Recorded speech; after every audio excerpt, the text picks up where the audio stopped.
एक चैप्टर अभी करेंगे, ठीक है।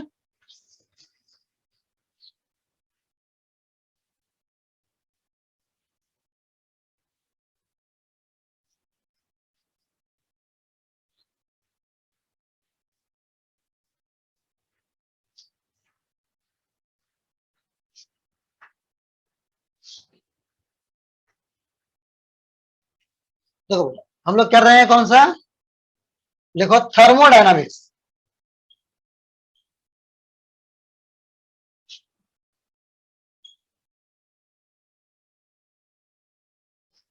लिखो बेटा, सब लोग लिखो थर्मोडायनामिक्स।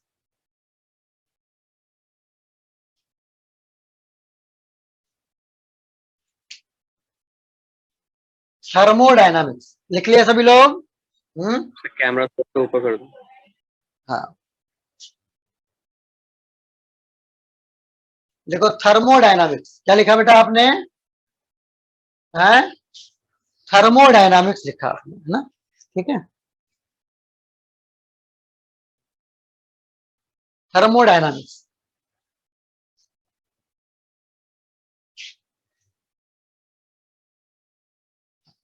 दो थर्मोडायनामिक्स में हम लोग पढ़ेंगे, सबसे पहले हम लोग ये जानेंगे कि थर्मोडायनामिक्स क्या है ना, थर्मोडायनामिक्स क्या है, ठीक है। तो लिखो बेटा, थर्मोडायनामिक्स में हम पढ़ेंगे हीट और टेम्परेचर के बारे में। किसके बारे में पढ़ेंगे? हीट और टेम्परेचर के बारे में हम डिटेल में पढ़ेंगे। किसके बारे में पढ़ेंगे? हीट एंड टेम्परेचर के बारे में हम पढ़ेंगे, ठीक है। हाँ चलो, तो लिखो बेटा, लिखो ब्रांच ऑफ फिजिक्स, लिखो branch of physics which deals with the concepts of heat and temperature, which deals with the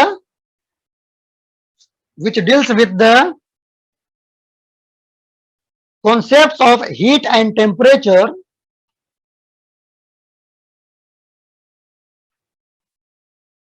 है ना, heat and temperature and the interconversion of and the interconversion of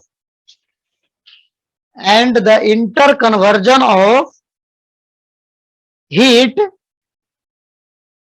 interconversion of heat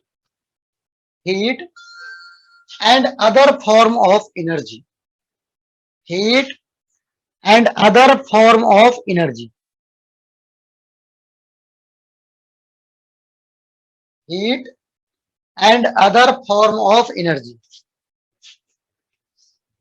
लिख लिया बेटा सभी लोग, ठीक है।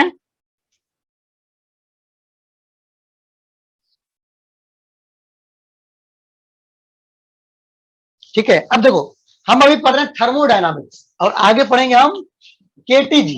अगला चैप्टर क्या पढ़ेंगे हम लोग? KTG, kinetic theory of gases, अगला चैप्टर जो होगा। अब सवाल ये उठता है कि आखिर थर्मोडायनामिक्स और केटीजी में इन दोनों में डिफरेंस है, इसमें डिफरेंस क्या रहेगा? तो देखो दोनों चीजें में हम पढ़ते वही हैं, हीट के बारे में, ठीक है, एनर्जी के बारे में, है ना। लेकिन डिफरेंस क्या है? डिफरेंस केवल इतना है कि थर्मोडायनामिक्स में जो हम पढ़ेंगे वो पूरे बॉडी की पढ़ेंगे। क्या पढ़ेंगे? पूरे बॉडी की पढ़ते हैं। लेकिन केटीजी पढ़ेंगे तो उस बॉडी के जो मॉलिक्यूल है उस मॉलिक्यूल लेवल पे पढ़ेंगे, यानी छोटी छोटी चीजों को भी हम ध्यान देंगे। किसमें? केटीजी में। लेकिन थर्मोडायनामिक्स में बड़ी चीजों को हम ध्यान देंगे। आया समझ में? ये डिफरेंस है ना, समझ गया?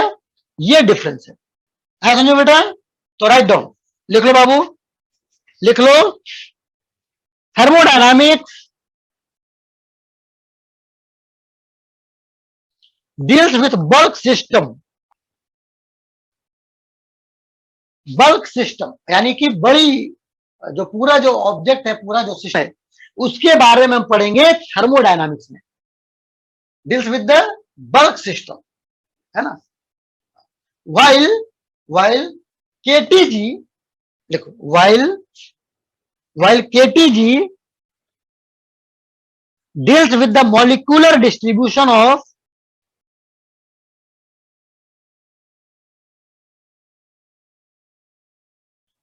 KTG deals with the molecular distribution of velocities in any gas. कोई भी गैस में जो डिफरेंट मॉलिक्यूल्स है बेटा, वो कैसे मूव करते हैं, कितनी वेलोसिटी है, उसको स्टडी करके हम उसकी टेम्परेचर और वो सब कुछ पता कर लेते हैं, या टेम्परेचर पता करके हम सब कुछ पता कर लेते हैं। ठीक है ना? है समझ में आई बात? तो वो मॉलिकुलर लेवल पे हम स्टडी करेंगे केटीजी में, और थर्मोडायनेमिक्स में हम क्या करेंगे? बल्क लेवल पे स्टडी करेंगे, है ना? पूरे सिस्टम की बात करेंगे। बात सुना गया? किसी को कोई प्रॉब्लम बाबू? चलो नेक्स्ट लिखो, थर्मोडायनामिक सिस्टम। लिखो बेटा। नेक्स्ट कुछ टर्मिनोलॉजी मैं बता देता हूं, जिस टर्मिनोलॉजी को हम यूज करेंगे। ठीक है, जिस टर्मिनोलॉजी को हम यूज करेंगे। तो लिखो बेटा, थर्मोडायनामिक सिस्टम। क्या लिखोगे? Thermodynamic system. लिख लो बेटा, थर्मोडायनामिक सिस्टम। थर्मोडायनामिक सिस्टम किसको बोलेंगे हम? थर्मोडायनामिक सिस्टम किसको बोलेंगे हम? तो लिखो बेटा, लिख लो, लिखो, an assembly of a very large number of particles। लिखो, थर्मोडायनामिक सिस्टम में लिखो बेटा, an assembly of a very large number of particles, assembly of a very large number of particles having a certain value of pressure, having a certain value of pressure, having a certain value of pressure, comma volume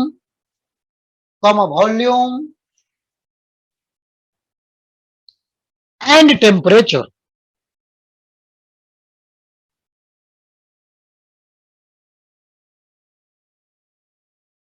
and temperature. ठीक है, आया समझ में?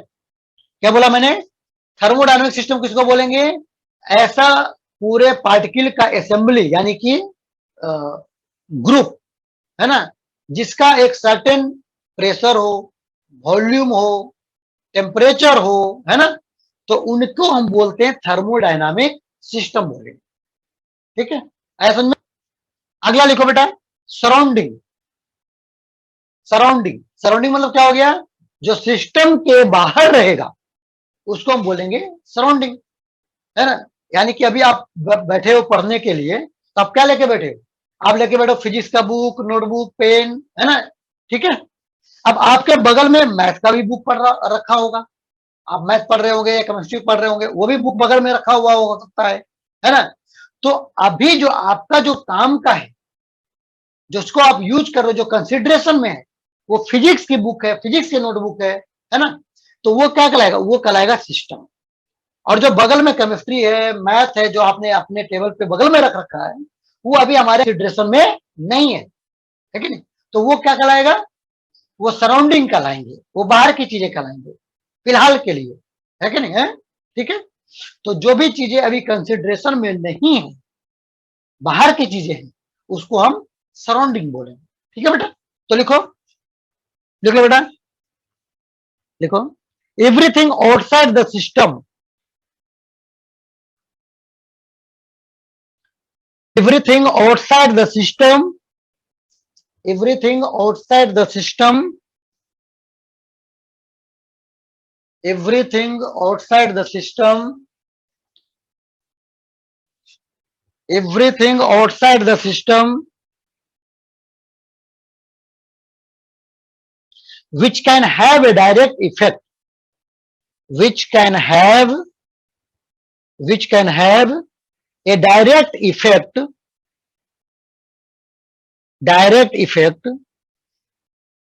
on the system, which can have direct effect on the system।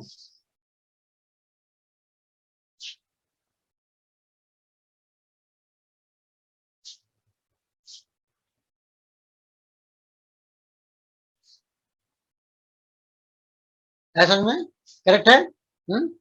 वैसा surrounding में जो भी system है जो इस पे डायरेक्ट इंपैक्ट डाल सकता है, इफेक्ट डाल सकता है, उसको हम बोलेंगे सराउंडिंग। ठीक है बेटा।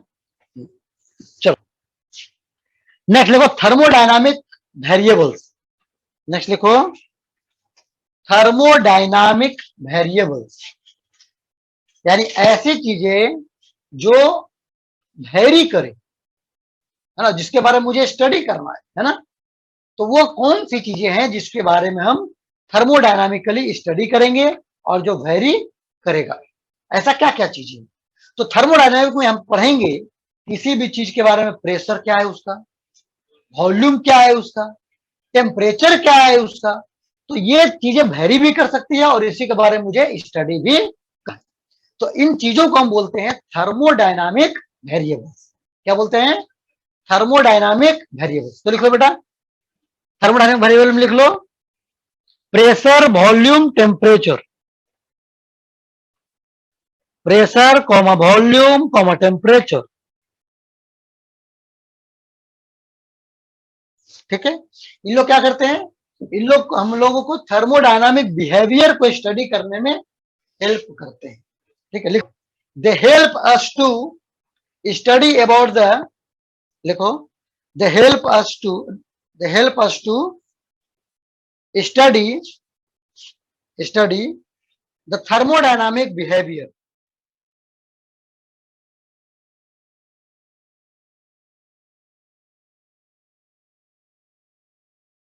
क्लियर है? चलो यस सर, आ रही है। हाँ हाँ, अब देखो बेटा यहाँ पे क्या करेंगे हम लोग। हमने पढ़ लिया थर्मोडायनामिक वेरिएबल पढ़ लिया, ठीक है। अब लिखो हम लोग, लिखो अगला, लिखो इक्वेशन ऑफ स्टेट। लिखो बेटा इक्वेशन ऑफ स्टेट। सर वो पूरा नहीं हुआ, अच्छा क्या लिखा था बेटा उसमें, बताओ ना जरा। बिहेवियर तक लिखे। अच्छा, it help us to study the thermodynamic behaviour, है ना, thermodynamic behaviour of a thermodynamic system, है ना। ठीक है, हम थर्मोडायनामिक सिस्टम का बिहेवियर के बारे में स्टडी करते हैं। ठीक है बेटा, क्लियर है? हाँ चलो अगला लिखो बेटा इक्वेशन ऑफ स्टेट को। लिखो equation of state.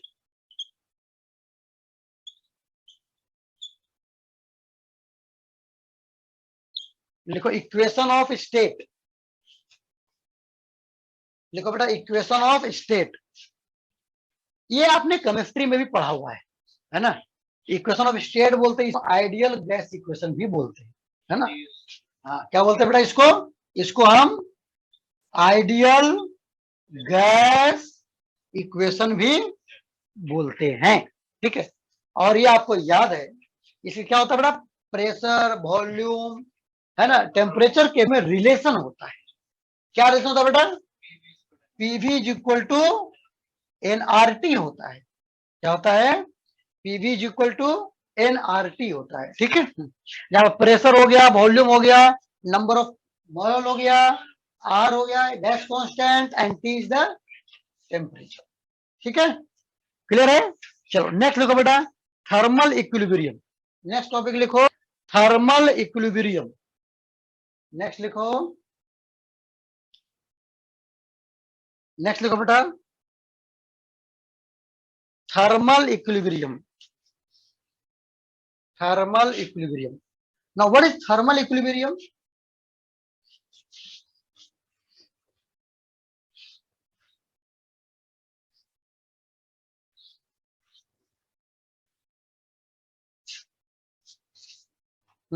What is thermal equilibrium? लिखो बेटा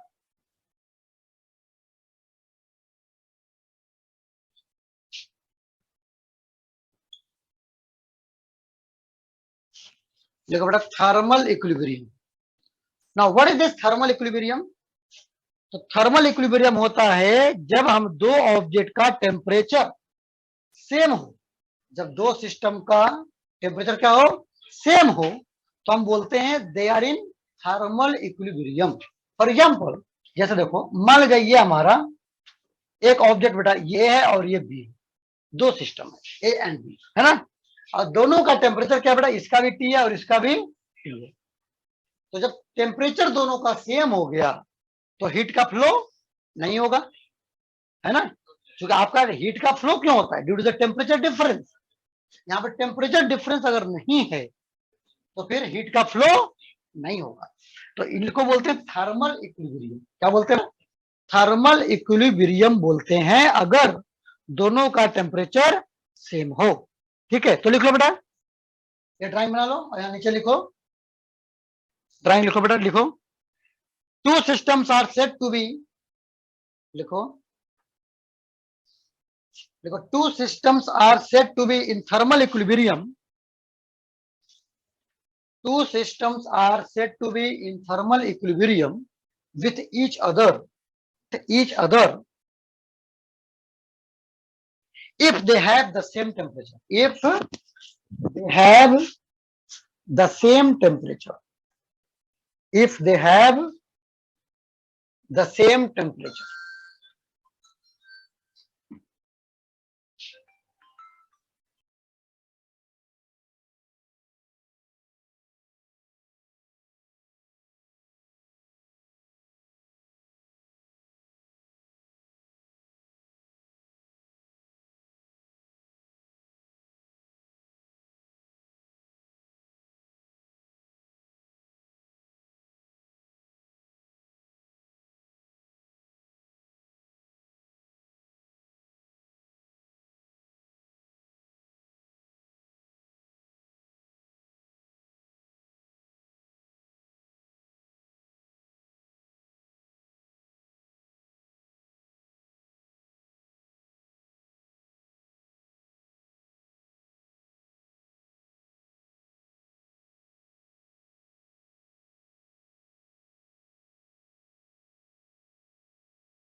क्लियर है? तो हम लोगों ने क्या लिखा? हाँ लिखो, two systems are said to be in thermal equilibrium with each other if they have the same temperature. ठीक है बेटा, क्लियर है?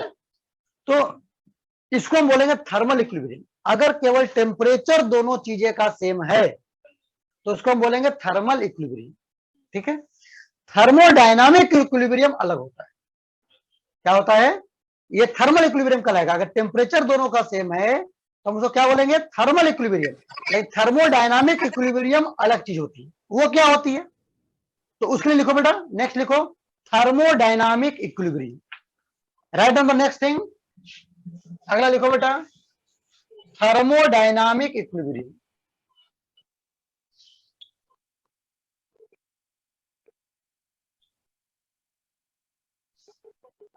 लिखो बेटा thermodynamic equilibrium. Now what is thermodynamic equilibrium? ठीक है, तो देखो लिखो बेटा, इसमें लिखो, लिखो a system is said to be, write down, इसमें लिखो, मैं समझा रहा हूं, लिखो a system is said to be in thermodynamic equilibrium. लिखो a system is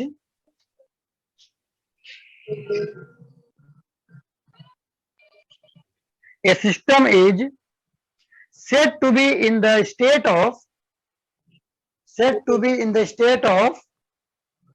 thermodynamic equilibrium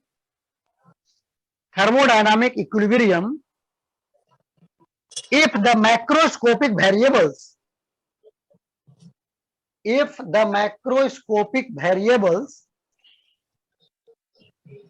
macroscopic variables describing the thermodynamic state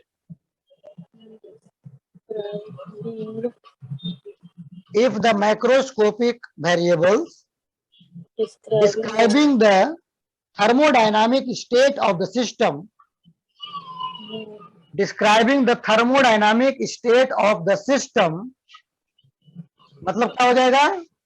मतलब हो जाएगा प्रेशर, वॉल्यूम एंड टेम्परेचर। ठीक है, ठीक है, क्लियर है?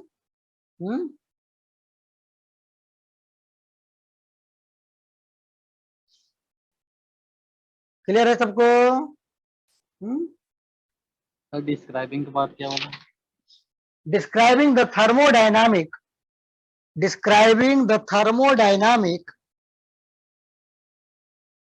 state of the system do not change with the time. हाँ, इसी में लिखो do not change with the time, है ना? यानी कि प्रेशर, वॉल्यूम, टेम्परेचर, है ना, अगर ये टाइम के साथ अगर चेंज नहीं हो रहे हैं तो उसको हम बोलते हैं कि वो थर्मोडायनामिक इक्विलिब्रियम में है। समझ में? क्लियर? डिजिटल क्लासरूम बेटा वीडियो ऑन रखोगे? क्लियर है? Any problem? चलो अब देखो, थर्मोडायनामिक इक्विलिब्रियम में अगर कोई भी सिस्टम अगर है ना, तो उसी के साथ में अदर इक्विलिब्रियम भी होते ही होते हैं। ठीक है, तो लिख लो बेटा, लिख लो, नीचे लिखो a system in the state of, लिखो a system the state of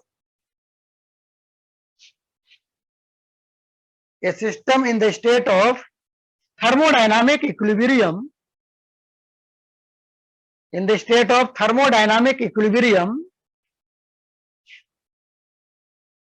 possesses the following equilibrium simultaneously.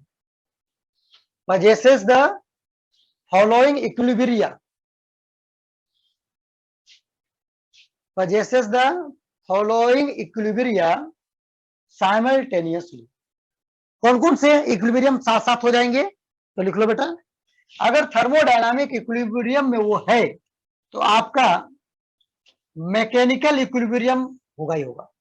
ठीक है, मैकेनिकल इक्विलिब्रियम होगा, थर्मल होगा और केमिकल भी होगा। ठीक है, क्या होगा? केमिकल भी होगा, है ना। तो अगर कोई ऑब्जेक्ट थर्मोडायनामिक इक्विलिब्रियम में है तो वह मैकेनिकल, थर्मल एंड केमिकल, ये तीनों इक्विलिब्रियम भी साथ साथ होगा। क्या होगा? ये तीनों इक्विलिब्रियम भी क्या होगा बेटा? साथ साथ होगा। क्लियर है? डन। चलो अब इसके बाद नेक्स्ट टॉपिक लिखेंगे हम लोग। लिखो, जीरोथ लॉ ऑफ थर्मोडायनामिक्स। लिखो बेटा, जीरो लॉ ऑफ थर्मोडायनामिक्स। क्या लिखोगे? Zeroth law. भाई फर्स्ट लॉ सेकंड लॉ तो न्यूटन का भी पढ़ाया था मैंने, है ना। अभी जीरो लॉ कहां से आ गया भाई साहब? है जीरोथ लॉ ऑफ थर्मोडायनामिक्स, ये क्या होता है ना। तो देखो बेटा, ऐसा भी होता है कि मान ले जाए आपने कोई चीज को फर्स्ट लॉ दे दिया और बाद में चला भाई कि ये भी होना चाहिए रूल, है ना, और ये तो इसके पहले इंपॉर्टेंट है कि नहीं। तो उसको क्या करेंगे? उस केस में उसको जीरो ही बनाना पड़ेगा, और क्या करना पड़ेगा? नहीं है कि नहीं? अगर हमने 1 2 3 4 कर दिया और बाद में पता चला कि भाई साहब ये तो ज्यादा इंपॉर्टेंट है ना, अब उसको क्या करेंगे? है ना, उसको वैल्यू करने के लिए क्या करना पड़ेगा मुझे? और उसके ऊपर रखो, जीरो करो, और क्या करोगे, है ना। है ना, ठीक है बेटा। तो लिखो जीरोथ लॉ ऑफ थर्मोडायनामिक्स। तो ये क्या बोलते हैं बेटा? जीरोथ लॉ ऑफ थर्मोडायनामिक्स हम बोलते हैं इसको, बोलते हैं हम कि मान ले जाए अगर हमारा कोई ऑब्जेक्ट, अगर हम ए है और दूसरा ऑब्जेक्ट हमारा बी है, ठीक है, और ए एक तीसरा ऑब्जेक्ट सी के साथ में थर्मल इक्विलिब्रियम में। क्या है बेटा? ए सी के साथ में थर्मल इक्विलिब्रियम में। थर्मल इक्विलिब्रियम का मतलब क्या हो गया? इसका और इसका टेम्परेचर दोनों का सेम है। सिमिलरली बी भी सी के साथ में थर्मल इक्विलिब्रियम में। क्या है? बी भी क्या है? सी के साथ में थर्मल इक्विलिब्रियम में, है ना। तो जब ए सी के साथ में थर्मल इक्विलिब्रियम में है, बी सी के साथ में थर्मल इक्विलिब्रियम में है, तो ए और बी आपस में भी क्या होंगे? थर्मल इक्विलिब्रियम में होंगे नहीं होंगे? होंगे ना। तो ए और बी भी क्या होगा? थर्मल इक्विलिब्रियम में होना कंपलसरी है। बात समझ आ गया है? लेकिन ये इधर ही लागू पड़ता है बेटा, नॉर्मल लाइफ में हर जगह लागू नहीं पड़ता। जैसे तुम मुझे जानते हो, अच्छी बात है, लेकिन तुम किसी और को भी जानते हो, है ना, है। लेकिन इसका मतलब ये नहीं कि मैं भी उसको जान रहा हूं, इसका मतलब ये नहीं कि मैं भी उसको जानता हूं, ये कोई जरूरी नहीं है ना। लेकिन यहां पर है जरूरी, अगर ये टेम्परेचर इसके साथ बराबर है, इसके साथ बराबर, तो इन दोनों का भी टेम्परेचर बराबर होगा, है ना। तो लिख लो बेटा, राइट डाउन, लिख लो बेटा, इट स्टेट्स दैट, लिखो इट स्टेट्स दैट, लिख लो it states that if two systems A and B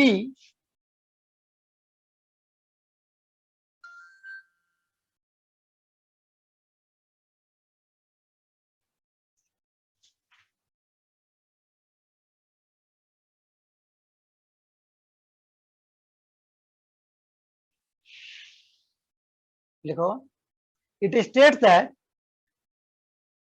if two systems A and B, if two systems A and B are separately in thermal equilibrium,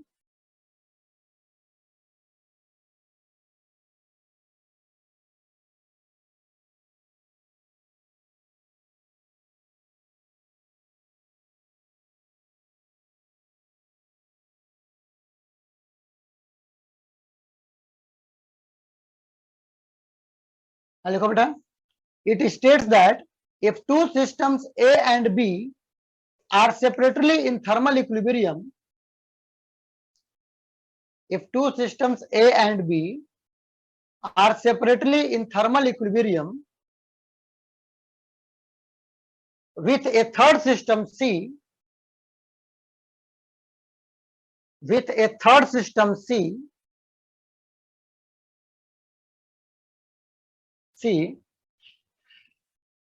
then A and B,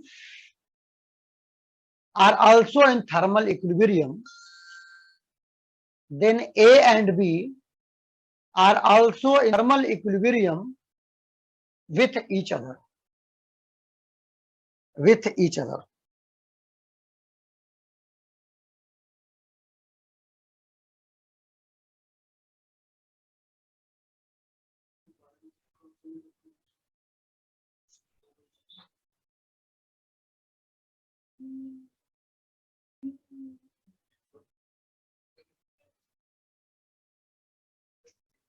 लिख ले बेटा, clear है?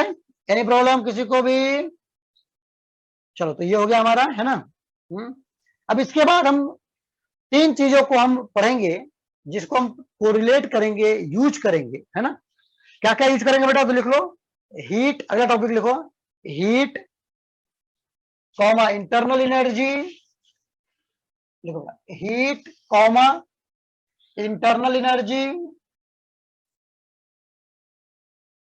Internal energy and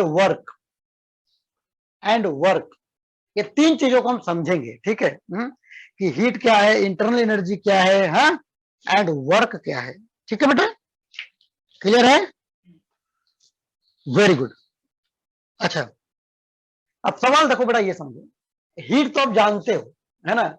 heat क्या हमने पढ़ा, heat हमने पहले ही पढ़ा रखा है कि अगर कोई दो बॉडी है और दोनों का टेम्परेचर डिफरेंस अगर है, तो हाई टेम्परेचर से लो टेम्परेचर की तरफ क्या होता है, एनर्जी फ्लो होता है ड्यू टू टेम्परेचर डिफरेंस, है ना। तो जो टेम्परेचर डिफरेंस के कारण जो एनर्जी का फ्लो होता है high temperature to low temperature, है ना, इसको हम बोलते हैं क्या है, हीट बोलते हैं। इसको क्या बोलते हैं बेटा हम, इसको बोलते हैं हीट। क्या बोलेंगे इसको, इसको हम बोलते हैं हीट बोलते हैं। क्या बोलते हैं बेटा इसको हम हीट बोलते हैं। क्लियर है? एनी प्रॉब्लम किसी को भी? इसको हम बोलते हैं हीट, ठीक है। तो हीट में तो कोई दिक्कत नहीं है आपको, है ना। हीट के बाद होता है हमारा इंटरनल एनर्जी। क्या होता है हमारा, इंटरनल एनर्जी होता है। क्या होता है, इंटरनल एनर्जी होता है, ठीक है। अब इंटरनल एनर्जी क्या होता है, मैंने बताया था कि जब कोई बॉडी से, है ना, हाई टेम्परेचर के कारण उससे एनर्जी निकल करके दूसरे बॉडी में चला जाए, दूसरे बॉडी में चला जाए, तो रास्ते में जो एनर्जी है उसको तो हम हीट बोलेंगे। लेकिन जैसे ही दूसरे बॉडी के अंदर वो चला गया, तो वो क्या, वो हीट एनर्जी नहीं कहलाएगा। अब क्या कहलाएगा उसका, अब उसको, उसी चीज को हम बोलते हैं internal energy of this body.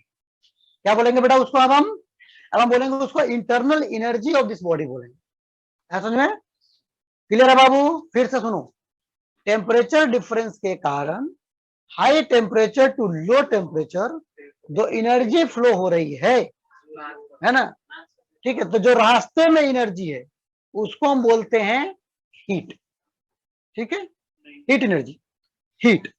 और जब वो हीट दूसरे बॉडी में पहुंच गया, उस बॉडी के अंदर चला गया, तो उसको हम हीट एनर्जी नहीं बोलेंगे। अब क्या बोलेंगे, उसको हम इंटरनल एनर्जी बोलने लगेंगे। ऐसा में क्लियर है? अब इसके बाद आता है वर्क। क्या आता है, वर्क। अब वर्क क्या है बेटा, तो मान ले जाए कोई, ये हमारा, यहां पर आपने देखा होगा घर में कभी देखा है वो सब कुकर में जब सब्जी बनता है या चावल दाल जो भी बनता है व्हाटएवर, है ना, ठीक है। तो जब उसके अंदर गैस होता है, क्या होता है, गैस। तो गैस जब उसका पूरा टेम्परेचर हाई हो जाता है, तो क्या करता है, वो सीटी जो होता है ऊपर, उसको क्या करता है, ऊपर पुश कर देता है। क्या करता है, ऊपर पुश करता है। ऐसा कोई देखा है जिंदगी में, कभी देखा है? नहीं देखा? देखें बिल्कुल नहीं देखा, बिल्कुल नहीं देखा किसी ने? देखें सर। देखा है? किचन देखा है, किचन का शकल है? नहीं देखा? सर देखा तो देखें अच्छी सर। बात है। कभी कभी क्या होता है, कुकर में ना बना करके कोई लोग क्या करते हैं, भगोने में बनाते हैं। क्या करते हैं? भगोने में, है ना। यानी कि क्या बोलते हैं उसको, बड़ा बॉल, बिग बॉल, है ना। बिग बॉल में भी रख करके कुछ पकाते हैं, खाना बनाते हैं, whatever, है ना। फिर क्या करते हैं, उसको ढकने के लिए एक, है ना, क्या करते हैं, प्लेट रख देते हैं उसके ऊपर। ऐसा देखा है कभी? ऐसा देखा है, कुछ बन रहा है उसके ऊपर प्लेट रख दिया है। फिर क्या होता है, यस। जब टेम्परेचर ज्यादा होता है तो वो इतना ज्यादा, मान लीजिए कि कोई जो बना रहा है खाना, वो मान लीजिए इधर उधर कुछ दूसरे काम में लगे, मल्टीपल काम में, है ना, आप ध्यान नहीं दिया, तो होता क्या है जानते हो, वो इतना टेम्परेचर हाई हो जाता है, उसके अंदर गैस बॉयल कर करके, जानते हो स्टीम क्या करता है, उस प्लेट को धक्का दे करके बाहर फेंक देता है ना। जब बाहर फेंक जाता है तो आवाज आती है, तो भाई साहब जो बना रहा है खाना, उसको पता चलता है कि मेरा खाना पक चुका है, वो, है ना। वो क्या बोलते हैं, पतीले ने क्या किया, प्लेट को बाहर फेंक करके आवाज करके इशारा किया कि भाई मैं रेडी हो चुका हूं, है ना। मुझे भी उतार लो, है ना, नहीं तो मैं अब जल जाऊंगा। पक तो गया ही हूं, अब मैं जलने की तैयारी में हूं, तो मुझे उतार लो यहां से, है ना। ऐसा इशारा करता नहीं करता है बाबू? देखा है? तो वो जो पुश जो किया बेटा, है ना, है, वो तो खाना खाने बनाने वाली बात है, लेकिन हम उसको क्या बोलते हैं, उसको हम बोलेंगे वर्क हुआ। क्या हुआ? काम हुआ। जैसे देखो, मान लीजिए ये प्लेट है, इसके अंदर गैस है पूरा, है ना, और तुम यहां से क्या कर रहे हो, इसको तुम हीट कर, अब इसके अंदर जो गैस है वो क्या करेगा, वो टेम्परेचर इतना हो रहा है कि क्या करेगा, इस जो यहाँ पर जो पिस्टन इसको बोलते हैं, क्या बोलते हैं बेटा इसको, हम इसको नाम देते हैं पिस्टन। तो ये पिस्टन को पता है क्या करेगा, इसको पुश करेगा, तो था यहां पर और ये चला आया यहां पे, इतना ऊपर चला गया, इतना ऊपर चला गया। तो ये क्या किया, ये गैस ने इसको धक्का देके फोर्स लगाया, क्या किया, फोर्स लगाया, और फोर्स लगा करके इतना एक्स डिस्प्लेसमेंट कर दिया। तो जब फोर्स इंटू डिस्प्लेसमेंट क्या हो जाएगा, वर्क हो जाएगा। क्या हो जाएगा, फोर्स इंटू डिस्प्लेसमेंट क्या हो जाएगा, वर्क हो जाएगा। ऐसा क्या हो जाएगा, वर्क हो जाएगा। तो बेटा इतना हमारा वर्क हुआ है, इतना हमारा वर्क हुआ है। बात समझ आ गया सबको? क्लियर है? तो क्या क्या समझा हमने, heat, internal heating and work, है समझ में? तो ये तीनों के बारे में अपने मन से, अपने सेंटेंस जरा लिखो, तो जरा 2 लाइन लिख लो कि किसको क्या बोलेंगे, हम लिखवा नहीं रहे, है ना। अब खुद से एक बार दिमाग लगा के 2 लाइन अपने अंडरस्टैंडिंग के लिए लिखो। सभी लोग लिख लो बेटा, सभी लोग लिख लो।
बन गए सारे?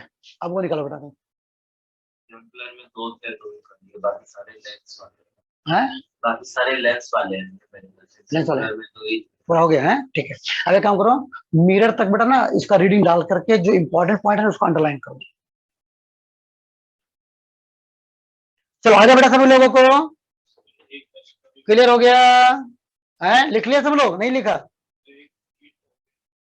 लिखा कि नहीं लिखा? सूरज कहाँ है भाई? छुप के नहीं बैठना बाबू।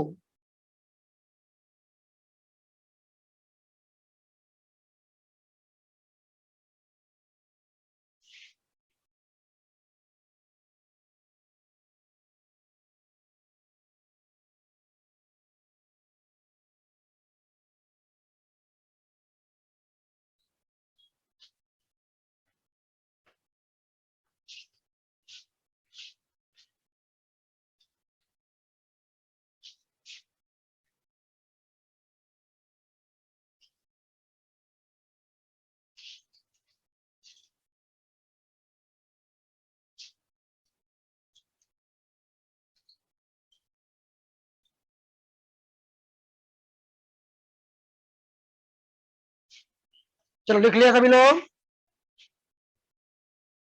लिख लिया बाबू सभी लोग, यस और नो, जल्दी करो।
हाँ बेटा, कहां तक हो गया फिर बताओ, हो गया।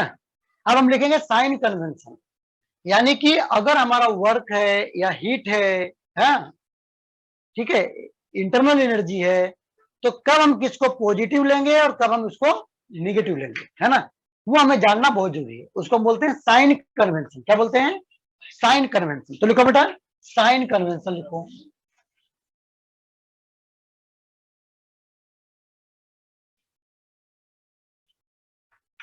लिखो बेटा साइन कन्वेंशन।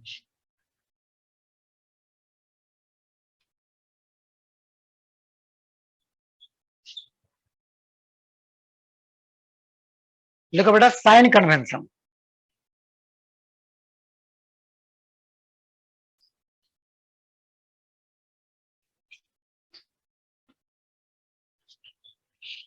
ठीक है, अब देखो, जब बात बेटा बात को समझना है, यहाँ पे सुन लो। अब इसको कैसे याद रखते हैं, कैसे समझना चाहिए, वो मैं समझा रहा हूं आपको, और आपको समझना चाहिए। क्या मैं समझा रहा हूं बेटा, देखो ध्यान दो यहाँ पे। मान लिया जाए, जैसे देखो, आप लोग को अगर आप लोग को अगर घर में पॉकेट मनी मिलता है, क्या मिलता है घर में? पॉकेट मनी आपको मिल गया, ठीक है। तो जब पॉकेट मनी तुम्हारे पास आ गया, पॉकेट मनी जब तुम्हारे पास आ गया, तो तुम उसको क्या बोलते हो? मेरे पैसे आ गए भाई, पॉजिटिव हो गया, तुम चार्ज हो गए भाई, अब तो मेरे पास खर्च करने के लिए पैसे मिल चुके हैं, पापा ने दे दिया। ठीक है बेटा, क्लियर है ना? आ गए, पॉकेट मनी आ गए आपके पास, तो वो आपके लिए क्या हो गया? पॉजिटिव। आपके लिए क्या हो गया? पॉजिटिव हो गया। क्या हो गया? पॉजिटिव, है ना। अब जरा ध्यान दो, अब उसको कैसे यूज करोगे आप? उसको आप दो तरह से यूज करते हो। कैसे? एक तो आप ये करते हो कि उस पैसे जो मिले आप पॉकेट मनी, उसका कुछ ना कुछ खा लेते हो खरीद करके। क्या करते हो? कुछ ना कुछ खरीदते हो और उसको खा लेते हो, है ना। ठीक है, तो मान लीजिए सपोज आपको घर में मिले, सपोज 10 रुपीज मिले। कितने मिले? 10 रुपए मिले। तो आपका पास कितना हो गया? पॉजिटिव हो गया 10 रुपए। अब उसको तुम्हारे अंदर में है कि 10 रुपए हम कैसे खर्च करें। तो हो सकता है आपने क्या किया, उसमें से 5 रुपीज का एक चिप्स खरीद लिया। क्या कर लिया? 5 रुपीज का एक चिप्स आपने खरीद लिया। ठीक है, तो ये क्या हो गया? खर्च हो गए। ये क्या हो गए? एक्सपेंस हो गए, एक्सपेंस हो गए, है ना। और बाकी जो 5 रुपए बचे, वो आपको खर्च नहीं हुए, बचे हुए हैं आपके पास। आप क्या करोगे? उसको उसको आपने गुल्लक में डाल दिए, है ना। वो आपका क्या हो गया? वो आपका सेविंग हो गया।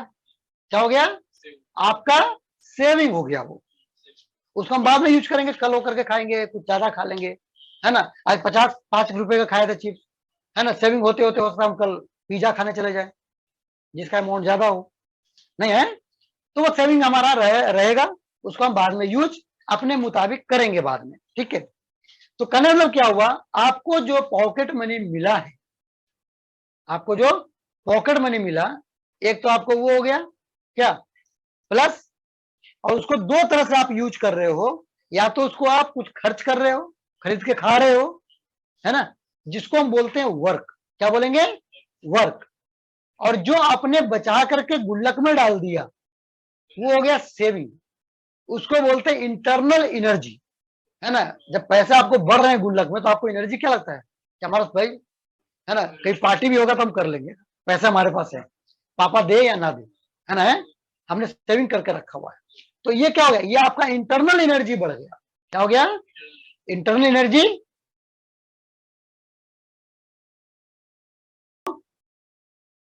हीट, है ना, ऐसा लिखो, हीट, है ना, ठीक है। अब ये हीट को क्या होगा, दो पार्ट में हम यूज करेंगे, है ना, ठीक है। क्या क्या करेंगे? पहला तो हम वर्क करेंगे इसको, यानी खर्च करेंगे, और जो बच जाएगा वो हम क्या करेंगे? सेविंग कर लेंगे। उसको हम क्या बोलेंगे? इंटरनल एनर्जी बोलेंगे। क्या बोलेंगे बेटा? हम इंटरनल एनर्जी बोलेंगे। यानी कि हीटिंग इज इक्वल टू क्या हो जाएगा? Work plus internal energy. क्या हो जाएगा बेटा? Heat is equal to work plus internal energy लिखेंगे, है ना। क्या लिखेंगे? लिख लो यहां पर।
ओके बेटा, चलो लिखो, है ना। अब देखो ये हो गया।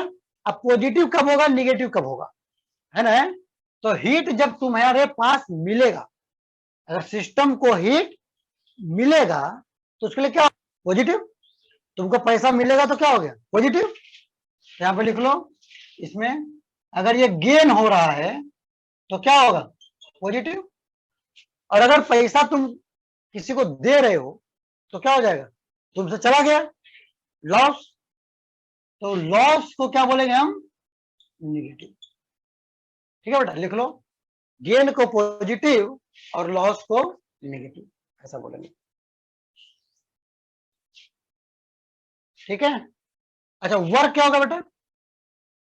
वर्क, है ना, अगर आपने किसी चीज को खरीद के खा लिया तो पॉजिटिव हो गया ना।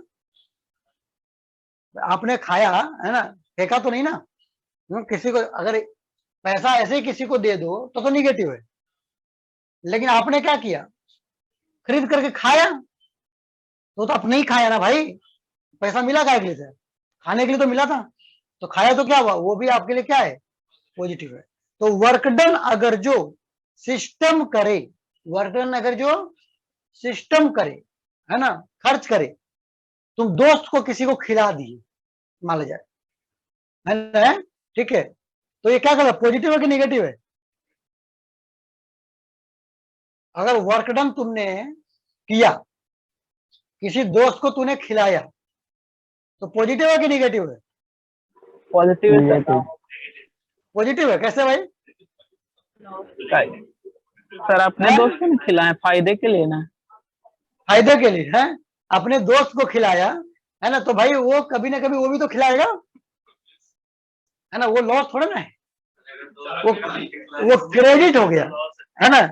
अब ये देख लेना दोस्त कैसा है, वो तुम देख लेना भाई साहब, है ना। दोस्त तुम बना रहे हो, तुम समझ लेना, है ना। तो अगर किसी दोस्त को तूने खिला दिया, तो वो खाया, तो हो सकता है कि कल होकर के वो भी खिलाया आपको, है ना, है, यानी वो क्या हो गया, वो क्रेडिट हो गया, क्या हो गया, क्रेडिट, वो रिजर्व है आपका, कहीं लॉस नहीं हुआ है।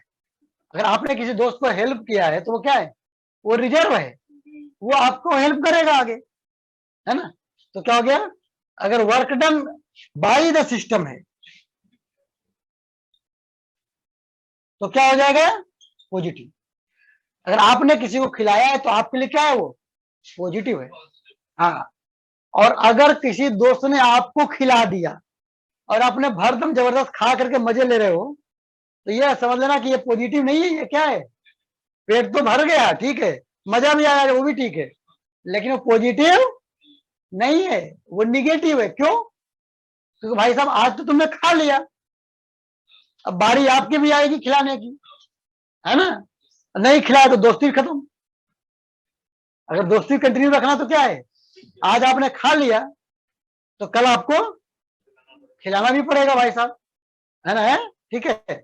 आज आपने हेल्प लिया तो कल आप उसको हेल्प भी करना पड़ेगा ना भाई, है, अगर जीनून सोचते हो तो, नहीं है, ऐसा नहीं है।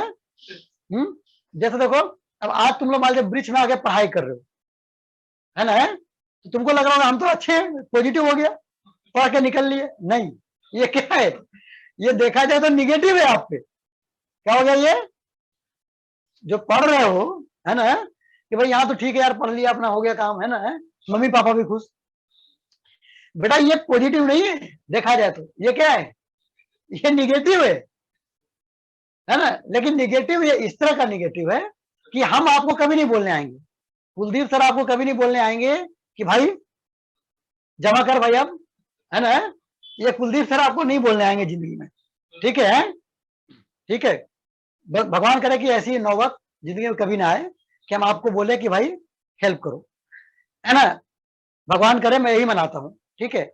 लेकिन ये आप पे है निगेटिव, है ना, कैसे निगेटिव है, क्योंकि जब कभी आगे जिंदगी में सक्सेस करोगे, है ना, तो आपको भी ऐसे ऐसे वृक्ष, दो पौधे आपको लगाने पड़ेंगे, कहीं पे भी रहो आप, जरूरी नहीं कि मानपुर में, मान लो तुम कहीं, है ना, विदेश में चले गए, ठीक है, वहां पे भी देखे दो बच्चे को हेल्प की जरूरत है तो उसको हेल्प कर दो, है ना, उसको क्या करो, हेल्प करना पड़ेगा आपको, है ना, अगर ह्यूमैनिटी को मेंटेन करना है तो, अगर आप जेन्युइन समझते हो तो, है ना, ठीक है। तो ये क्या है, ये आपने यूज किया, अच्छी बात है, इसमें कोई प्रॉब्लम नहीं है ना, हाँ।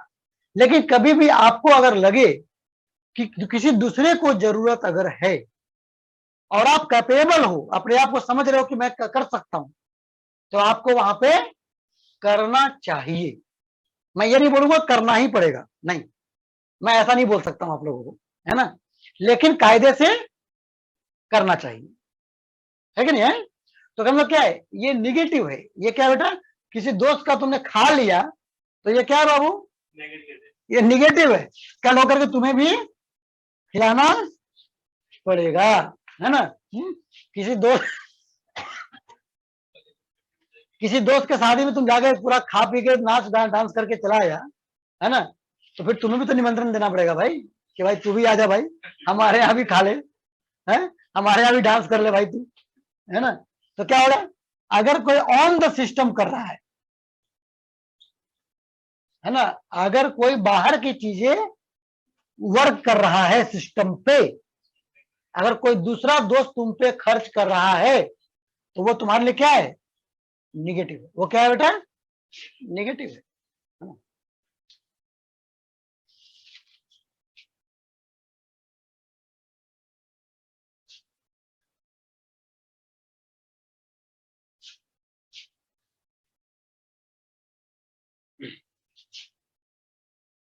आज में बेटा, है ना, क्लियर है। तो क्या है, आपको ये सिस्टम ध्यान रखना है ना। आपने क्या किया, आप पे काम किया जा रहा है, तो आप क्या हो, अभी निगेटिव में हो, है ना, आप क्या है, निगेटिव में हो, किसी इंडिविजुअल के लिए नहीं, हमारे लिए नहीं, है ना, ऐसा नहीं कि हमारा निगेटिव हो गया तुम्हारा, है ना, ऐसा नहीं, पूरे नेचर के प्रति, हम फिजिक्स में आते हैं बेटा, है ना, पूरे नेचर के प्रति, है ना, पूरा नेचर में आप नेचर से एनर्जी ले रहे हो पढ़ाई कर रहे हो, अपना करियर बना रहे हो, सोसाइटी से हेल्प ले रहे हो, पेरेंट्स से हेल्प ले रहे हो, है ना, तो आप क्या हो, आप निगेटिव में जा रहे हो। तो कभी भी जिंदगी में जब तुम सक्सेस हो जाओगे, है ना, जब तुम क्षमता हो जाएगा तुम्हारे में, है ना, तो क्या करना है आपको, आपको फिर नेचर को बैक देना है, ताकि आप मेंटेन कर सको। जो हमने लिया वो हमने दे दिया, है ना। अगर ज्यादा नहीं दे सको तो बराबर दे दो, बराबर भी ना दे सको तो जो दो सको वही दे दो, है ना। है कुछ नहीं कर सका तो क्या करा, किसी पेड़ में पानी ही दे दिया, किसी पेड़ में पानी ही दे दिया, वो भी देना कहलाता है ना। ऐसा नहीं किसी को पैसे ही देना है, ऐसा कोई जरूरी नहीं होता है। कहीं पे घर में मान लीजिए कुछ आपके घर में चावल दाना है ना, गेहूं है, ठीक है, वही छत पे जाके रख दिया, चिड़िया खा लिया, है, वो भी पॉजिटिव है बेटा, वो भी क्या है, वो भी तुम्हारा पॉजिटिव हो जाएगा। जो निगेटिव है ना उसको कम करेगा, है समझ में। तो ये आपको नेचर को क्या करना है, बैक देने का मन में रखना है, टेंडेंसी होना चाहिए, इट्स अ गुड थिंग, है ना। और मैं एज ए टीचर ये बोलूंगा कि आप लोगों को जिंदगी में मौका मिले और अपने आप को कैपेबल समझो कि मेरे लिए कोई दिक्कत नहीं है, कोई बड़ी बात नहीं, तो उस टाइम पे आपको ये चीजें कर लेनी है, ठीक है, ऐसा में है, कर लो, प्यार से करना है, दिखा के नहीं, है ना, प्यार से करना है, स्वेच्छा से करना है, अपनी मर्जी से करना है, दबाव में आके नहीं, किसी को दिखाने के लिए नहीं, ठीक है बेटा। क्योंकि आप सभी लोग अच्छे बच्चे हो, है ना, ये सब करने से आपकी इज्जत और आगे बढ़ेगी, है ना। मैं तो पढ़ाऊंगा बेटा आईआईटी बना दूंगा, तो आईआईटी में भी इज्जत बढ़ जाएगा, लेकिन आईआईटी के आगे भी जब ये एक्टिविटी भी आप जिंदगी में करोगे तो आपकी इमेज रिस्पेक्ट और बढ़ेगी, है समझ में, ठीक है बेटा। हाँ, तो ये हो गया बेटा, बाई द सिस्टम अगर काम होगा, सिस्टम खुद काम कर रहा है दूसरे पे तो पॉजिटिव, कौन सिस्टम हो रहा है तो क्या होगा, नेगेटिव, है समझ में। देखो इसको मैं और एग्जांपल बताता हूं बेटा, देखो मान लीजिए आपका है, यहां से हीट दिया जा रहा है, तो हीट जो जा रहा है इसमें, जो हीट इसमें जा रहा है वो क्या है, पॉजिटिव, और अगर हीट यहां से लॉस कर रहा है तो क्या हो जाएगा, नेगेटिव। लिख लो बेटा, ठीक है। मैंने क्या किया, हीट यहां से इसको मिल रहा है तो पॉजिटिव, और सिस्टम अगर हीट लॉस कर रहा है तो क्या हो जाएगा, नेगेटिव, ठीक है बेटा। हाँ हाँ 12 बजे ना बेटा, हाँ हाँ बैठो बैठो, है ना, कहाँ बैठोगे, नहीं बैठो, ठीक है। अब देखो यहाँ पर, अब ये क्या बेटा, ये पिस्टन है मान जाए। अब क्या हुआ, इस पिस्टन को अगर तुम यहां धक्का दे करके इसको ऊपर ले जा रहे हो, ये गैस है, गैस सिस्टम है बेटा, ये गैस क्या है, सिस्टम है। अगर ये गैस इसको धक्का दे करके ऊपर लेके जा रहा है, यानी ये वर्क कर रहा है, तो जब ये वर्क कर रहा है तो क्या कहलाएगा, जब ये फोर्स लगा रहा है तो पॉजिटिव, जब ये इस पिस्टन को धक्का दे करके ऊपर लेके जा रहा है तो ये क्या कहलाएगा, इसका वर्क डन पॉजिटिव कहलाएगा। लेकिन अगर कोई बाहर से काम कर रहा है, इस पे इसको दबा रहा है, यानी सिस्टम पे काम किया जा रहा है, तो ये क्या हो जाएगा, निगेटिव हो जाएगा। क्या हो जाएगा बेटा, निगेटिव हो जाएगा। ये वर्क की बात हो रही है, ये दोनों किसका बेटा काम, ये वर्क की बात हो रही है ना। और इसमें एनर्जी अगर जो बढ़ रहा है, इंटरनल एनर्जी सेविंग आपकी अगर बढ़ रही है ना, अगर ये इंक्रीज हो रहा है तो पॉजिटिव, और अगर डिक्रीज हो रहा है तो नेगेटिव। अगर इंटरनल एनर्जी बढ़ रही है तो पॉजिटिव, घट रही है तो निगेटिव लेते हैं।